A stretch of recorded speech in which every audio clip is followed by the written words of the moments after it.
आदर्श वाजपेयी जी, लखनऊ से। महाराज जी राधे। राधे राधे महाराज जी।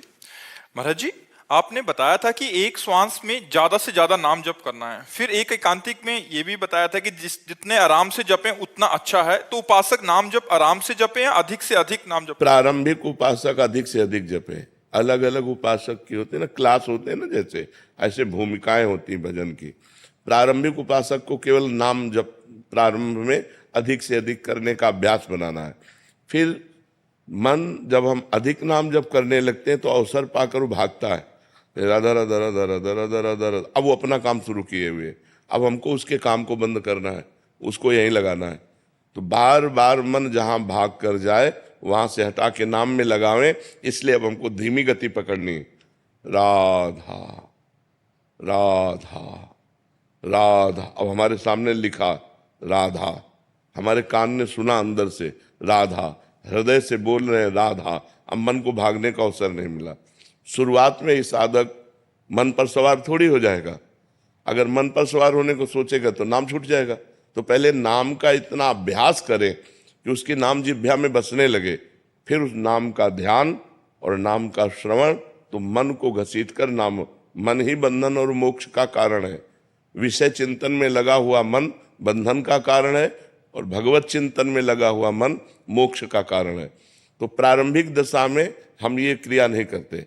हम इसके आगे बढ़कर जब भूमिका में पहुंचते हैं कि अब हमारा घंटों नाम चल रहा है पर मन नहीं लग रहा, मन संसार का चिंतन, अब उसको लाते हैं घसीट के। जहां जहां जाता है वहां से घसीट के नाम मंत्र में लाते हैं और मंत्र नाम को फंसाते हैं। राधा राधा राधा। अरे राधा राधा राधा राधा राधा राधा। अभी अपनी घड़ी चालू रखेगा। भूत भविष्य की चिंता, आए हुए अंदर के गंदे संस्कार, वो सब वो दिखाएगा सामने। हमसे कहेगा छोड़ो नाम और इनमें लगो, लेकिन हमको इसकी बात पर नहीं लगना। धीरे धीरे इसको फंसाना है मन को। वो मन जहाँ भगवान में लग गया तो इतना आनंद प्राप्त होता है। वो आनंद किसी विषय में नहीं है। देखो यहाँ जो कुछ भी है सब नाशवान है। एक सेकंड में सब छूट जाना है। हमारी श्वास रुकी कि हमारा शरीर छूटा, बैंक बैलेंस छूटा, पढ़ाई छूटी, पदाधिकार छूटा, मित्र शत्रु सब एक सेकंड में छूट जाएगा। हमारे साथ क्या जाएगा? हम तो रहेंगे ना। शरीर छूट जाएगा, हम तो रहेंगे। अब हमारे पास यदि पुण्य बल नहीं है, भजन बल नहीं है, तो हम कुंवर बने कि कुत्ता बने, क्या बने पता नहीं। 84 लाख योनियां हैं। तो हमको इस जीवन में, जीवन के बाद, ये केवल भारत में ही है, ये भारत भूमि के ब्रह्म ऋषियों का शोध है और बाहर कहीं नहीं। बाहर तो खाओ पियो, कमाओ खाओ, भोगो, जितना भोग लो, बस बहुत से बहुत। मरने के बाद स्वर्ग नरक, इसके बाद कुछ नहीं। मोक्ष, परम पदवी, प्रेम, ये तो ब्रह्म ऋषियों की, भारत के ब्रह्म ऋषियों की है। तो हम मरने के बाद का क्या कर रहे हैं? 60-70 वर्ष की आयु है, 20 वर्ष जवानी के ऐसे तूफान के आते हैं जिनमें हम कुछ समझ ही नहीं पाते हैं। पीछे के बच्चापन की अवस्था में तो बेसुधी होती है, बुढ़ापे में कुछ कर नहीं सकते। तो अवस्था कब है जब हम अपने मरने के बाद के लिए करें? विचार करो।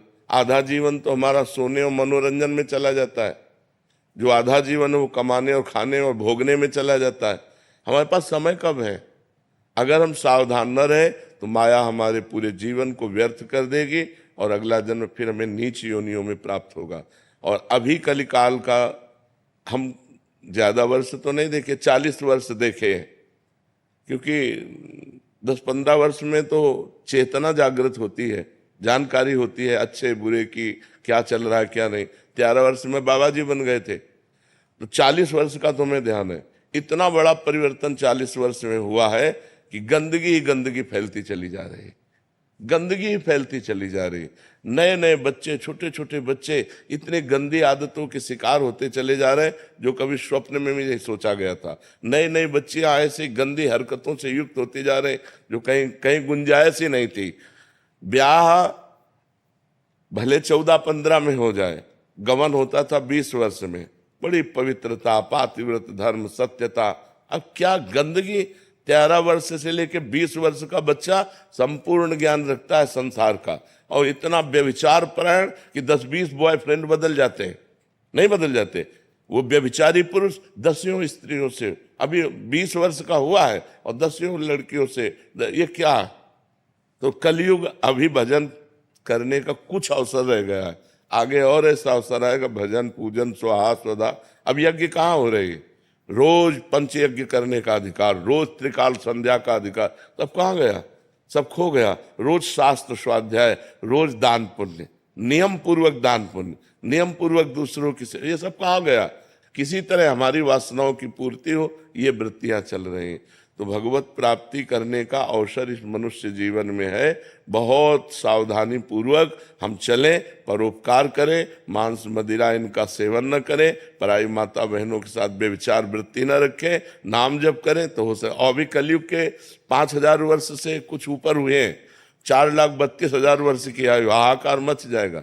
अभी तो 32,000 में नहीं पहुंचा, अभी तो घुटनों के बल चल रहा है। थोड़ा जवान होने दो, फिर देखना भाव भ्रष्टाचारा सब संसारा, धर्म सुने नहीं काना, कान से धर्म नहीं सुनाई देगा। आगे समय आएगा ऐसा कि अगर जो भगवान और धर्म की चर्चा करेगा मार दिया जाएगा, पापाचरण की वृद्धि हो जाएगी।